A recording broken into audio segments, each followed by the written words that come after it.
postpartum doula, and this video is going to be about, how you can approach things when you first find out that you're pregnant.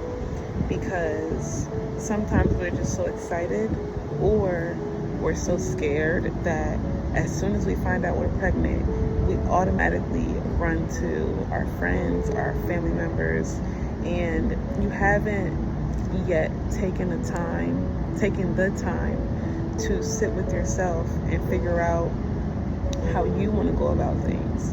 And so it's always a good idea, instead of immediately running to people on the outside, and I hope you guys can hear me because I know it's kind of loud in the background, but it's just a good idea to take the time to let it sit with yourself. That way you can reflect on the news that you just got, and you can decide how you want to move instead of going on your first reaction. We don't want to react to this news. We want to respond in an intelligent way. And so I have a few notes here, so that's why I'll be looking down. Now, of course, when I say you don't want to share this information with people, I don't right away, at least. I'm not including your partner unless the person you're pregnant by is not safe, right? And not just physically safe, but mentally safe. If they're not going to be receptive to the information based on their previous habits and your previous conversations with them, if they're not going to receive this information well, then it might be a good idea to hold on for a second and decide how you're going to approach them in a way where it's not going to drain you emotionally in the midst of that conversation.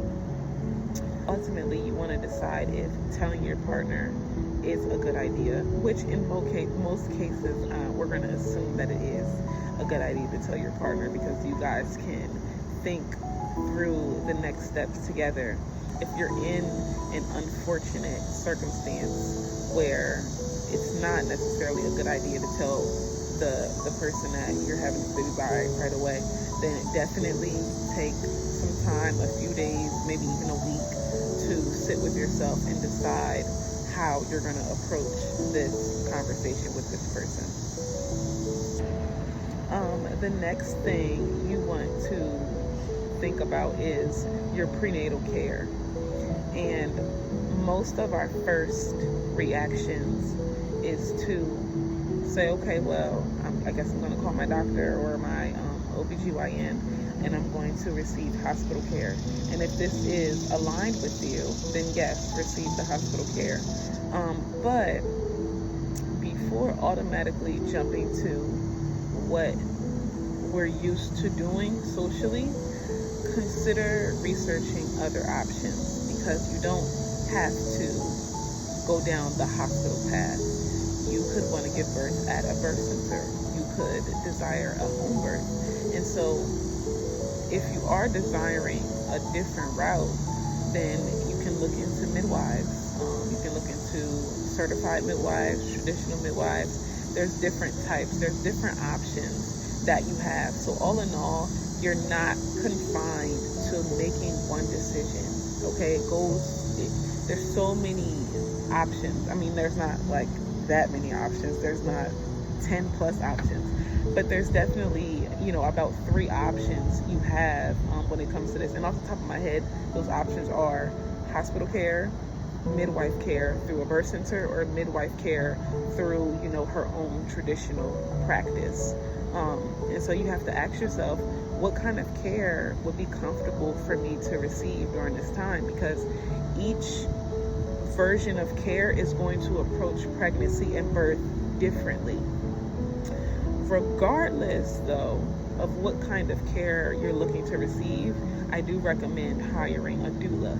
Now, most doulas will not take you on fully as a client until you're out of your first trimester, but you still can, during this phase, during the first trimester, you can start researching different doulas, having consultations with them, and getting to learn different doulas. That way you can make a decision once you enter your second trimester.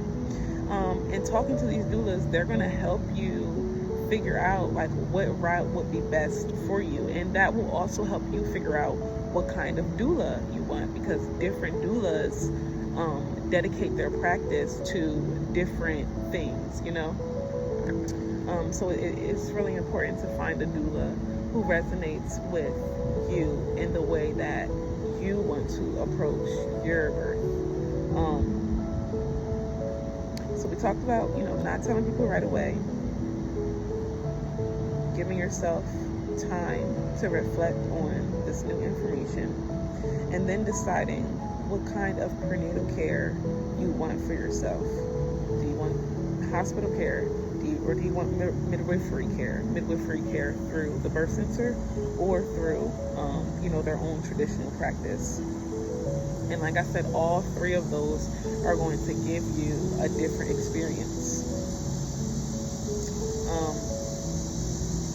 And then finally, the last thing that, you can think about before you go out to tell people is, how is this pregnancy going to change my life? Or how do I need to now approach life now that I'm a pregnant woman? Because a lot of things are going to change.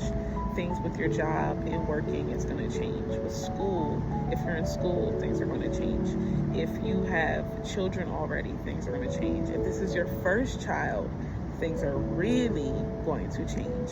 If this is your partner's first child, things are going to change.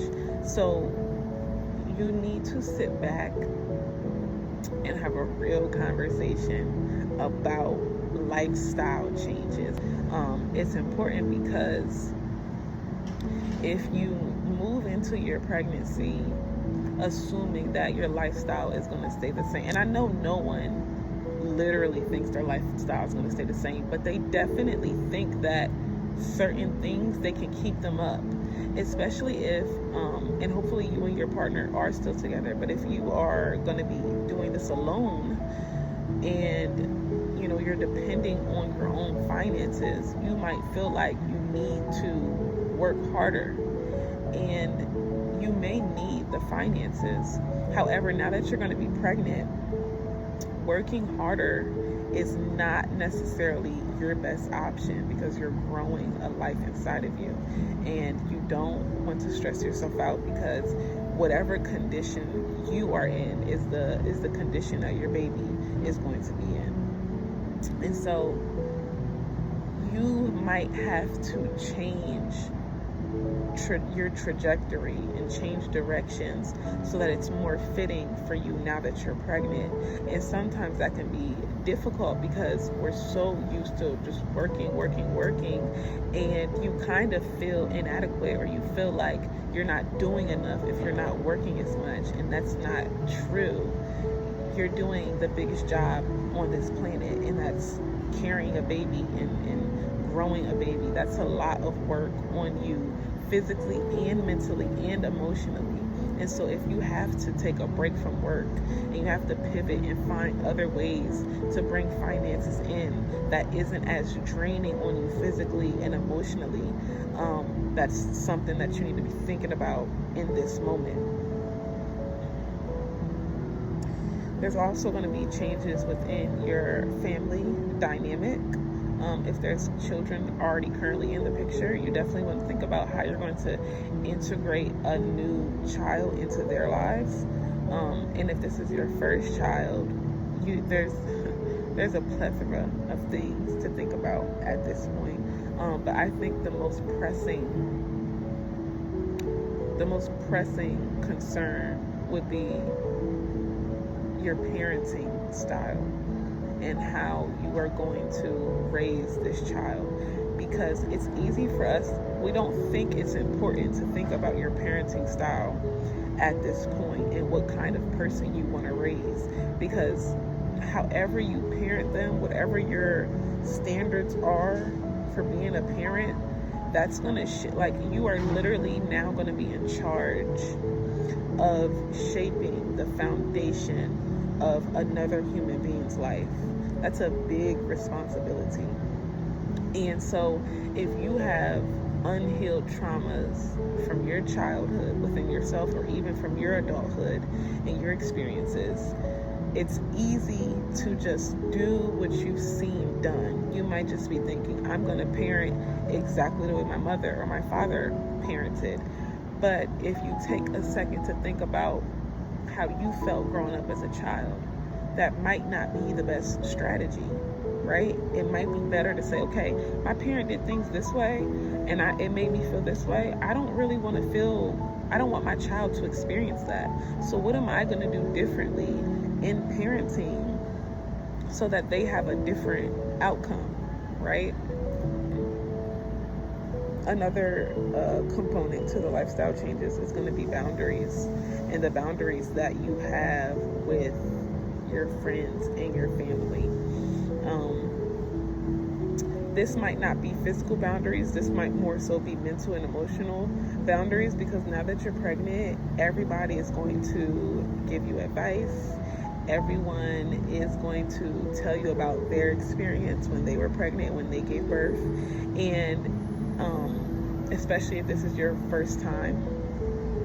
And that can be a lot because, especially if you are not in this world, in the world of pregnancy, and now you're being thrown into this world of pregnancy, and everyone's just coming at you with their opinions and their thoughts. Like, it can really be a lot. And that is why in the beginning I was saying you need to ground yourself first and get an understanding of how you want to do this thing, because the second you start telling everybody is the second they're going to start hitting you with their opinions.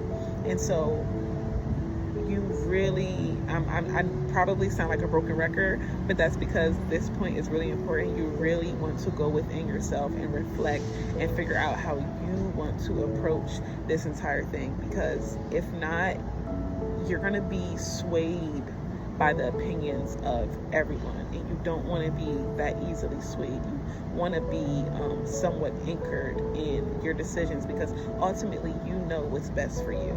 That's not to say that you can't take advice from people, because there's definitely good advice out there, but you need to have discernment with what advice you allow to sink in and what advice you just kind of allow to go in one ear and out the other ear.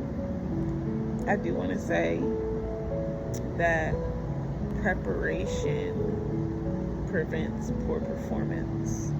And so being intentional about your pregnancy is really important. Not to just go through your pregnancy kind of free flowing and whatever happens. No, be intentional about the things that you eat.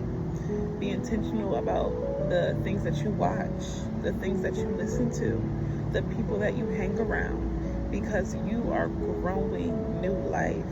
And so whatever you are consuming, not just consuming through your mouth, consuming through your eyes, consuming through your ears, consuming through your nose, fragrances, certain chemicals, all of that is going to have an effect on your unborn baby.